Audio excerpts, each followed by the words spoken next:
Hello.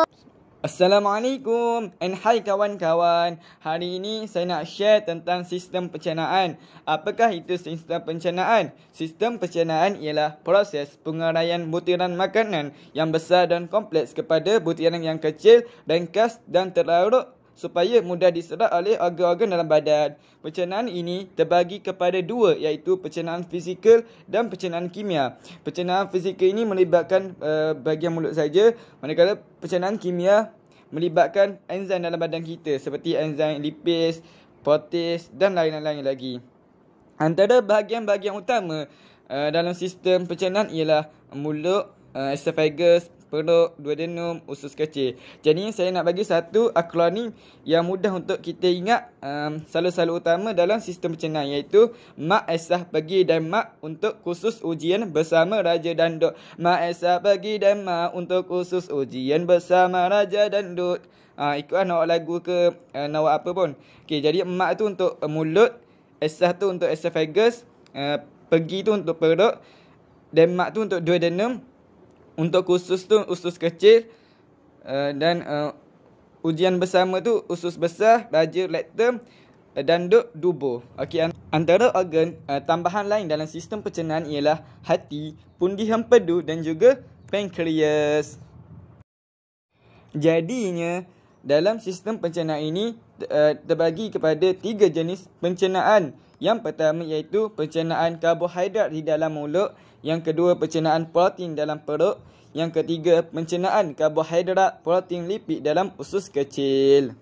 Okey, first kali saya nak bercerita tentang pencernaan karbohidrat dalam mulut. Apabila kita makan suatu makanan seperti buah-buahan, dalam mulut ni dalam mulut akan berlaku pencernaan fizikal dan pencernaan kimia. Pencernaan fizikal masa ini berlaku apabila mulut kita ni memecahkan butiran apple yang besar itu kepada butiran kecil. Manakala pencernaan kimia yang berlaku dalam mulut ni ialah dalam mulut ini mengandungi enzim amylase leo, yang mana yang akan menghidrolisiskan kanji kepada maltosah. Apabila makanan tersebut memasuki mulut kita, kita akan memanggil makanan tersebut sebagai bolus. Okey, apabila bolus ini memasuki esophagus, akan berlaku satu proses yang dinamakan sebagai proses peristalsis.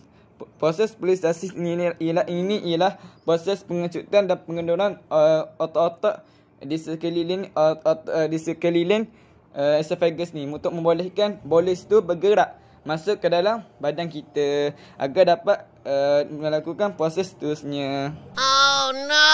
Apabila bolus tersebut sampai di perut, pada bahagian perut ini terdapat sel epithelium, yang mana dalam sel epithelium ini mengandungi sel utama, sel parietal dan sel mukus. Sel utama ini berfungsi untuk mengembaskan pepsinogen. Pepsinogen merupakan enzim yang tidak aktif yang akan diaktifkan oleh asid hidroklorik untuk menjadi enzim pepsin. Manakala dalam sel epithelium juga mengandungi sel parietal yang akan mengembaskan HCl. Yang ketiga, dalam sel epithelium mengandungi sel mukus, yang mana akan merembeskan mukus. Mukus ini berfungsi untuk melindungi dinding-dinding perut daripada tindakan asid hidroklorik dan enzim pencernaan.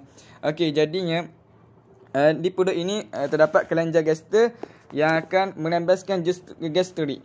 Dalam jus gastrik ini terdapat 3 komponen utama, iaitu asid hidroklorik, yang mana berfungsi untuk membunuh bakteria, menyediakan medium bereasid antara pH-nya 1.5 hingga 2.0.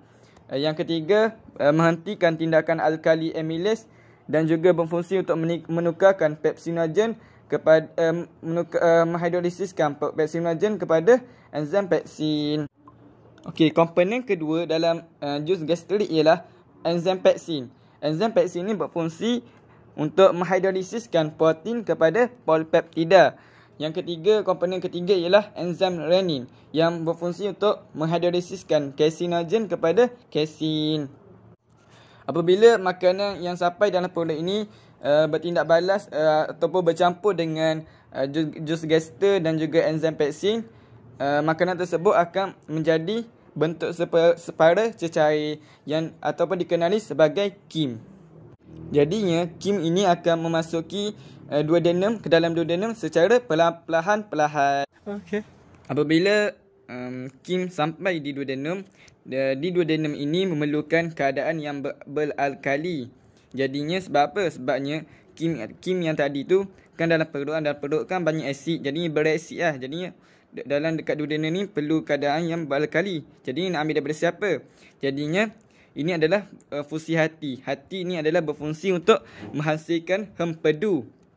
Jadinya hempedu ini berfungsi untuk antaranya fungsinya adalah untuk mengemersikan lemak kepada titisan yang kecil, titisan yang halus.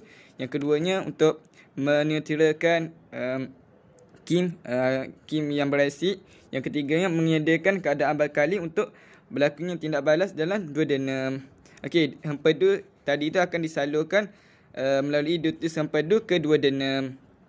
Okey. Hempedu juga hempedu ni sebenarnya ia disimpang di pundi hempedu. Okey, jadinya dekat duodenum juga berlakunya tindak balas enzim. Enzim ni dapat dari mana? Enzim ni dapat daripada pankreas. Di pankreas ni terdapat jus pankreas. Yang mananya dalam jus pankreas ni mengandungi 3 enzim, iaitu enzim amylase, enzim trypsin dan enzim lipase. Okey, ketiga-tiga enzim ini akan disalurkan ke duodenum melalui ductus pankreas. Okey, jadinya antara cara akronim untuk mengingati enzim yang ada dekat pankreas ni iaitu PALAT. PALAT ni akronim PALAT ni. PALAT ni bukan enzim, akronim. Jadi PE tu PAIR. PAIR tu untuk pankreas, LA tu untuk lipase, A tu untuk amylase dan juga T tu untuk trypsin. Boleh ingat. Jadi apabila hempedu sudah sampai di duodenum dan juga jus pankreas dah sampai di duodenum, berlakunya tindak balas. Okey. Enzim amylase ni akan menghidrolisiskan kanji kepada maltosa. Yang keduanya, enzim trypsin ni akan menghidrolisiskan polipeptida kepada peptida. Yang ketiganya, enzim lipase ni akan menghidrolisiskan lipid kepada asid lemak dan gliserol. Okey, jadinya kalau kita jawab menukarkan salah, kita akan mesti jawab menghidrolisiskan sebab istilah biologi. Okey, jadinya dalam usus kecil juga terdapat duodenum, jejunum dan juga ileum. Okey. Jadinya dekat usus kecil ni seperti yang saya kata daripada awal tadi, berlakunya pencernaan protein, lipid dan juga karbohidrat di dalam usus kecil. Jadinya di bahagian ileum pula, ileum ini akan merembeskan mukus dan juga jus usus. Dalam jus usus ini mengandungi 5 enzim, iaitu enzim maltase, sucrase, lactase, ellipsin dan juga lipase. Okey, jadinya pencernaan karbohidrat yang berlaku ialah melibatkan enzim maltase, sucrase dan juga lactase. Okey, enzim maltase ni akan menghidrolisiskan maltosa kepada glukosa. Enzim sucrase ni akan menghidrolisiskan sukrosa kepada glukosa dan fruktosa. Dan juga enzim lactase ni akan menghidrolisiskan laktosa kepada glukosa dan galaktosa. Ini adalah enzim-enzim yang berlaku dalam pencernaan karbohidrat di usus kecil. Manakala pencernaan protein yang berlaku di usus kecil ialah melibatkan enzim ellipsin. Yang mana ellipsin ni akan menghidrolisiskan peptida kepada asid amino. Asid amino ni merupakan ini ialah pencernaan protein yang berlaku di usus kecil. Manakala last sekali pencernaan lipid yang berlaku di usus kecil melibatkan enzim lipase. Yang mana enzim lipase ni akan menghidrolisiskan lipid kepada asid lemak dan gliserol. Jadi itu saja daripada perkongsian saya pada hari ini. Jadinya apabila kita nak buat ayat tu, kita akan menggunakan perkataan menghidrolisiskan, bukan menukarkan. Bila kita menukarkan, kita akan jadi salah. Perlu menggunakan menghidrolisiskan. Itu saja daripada saya. Saya harap apa yang saya share ini dapat bermanfaat kepada kamu semua. Assalamualaikum warahmatullahi wabarakatuh.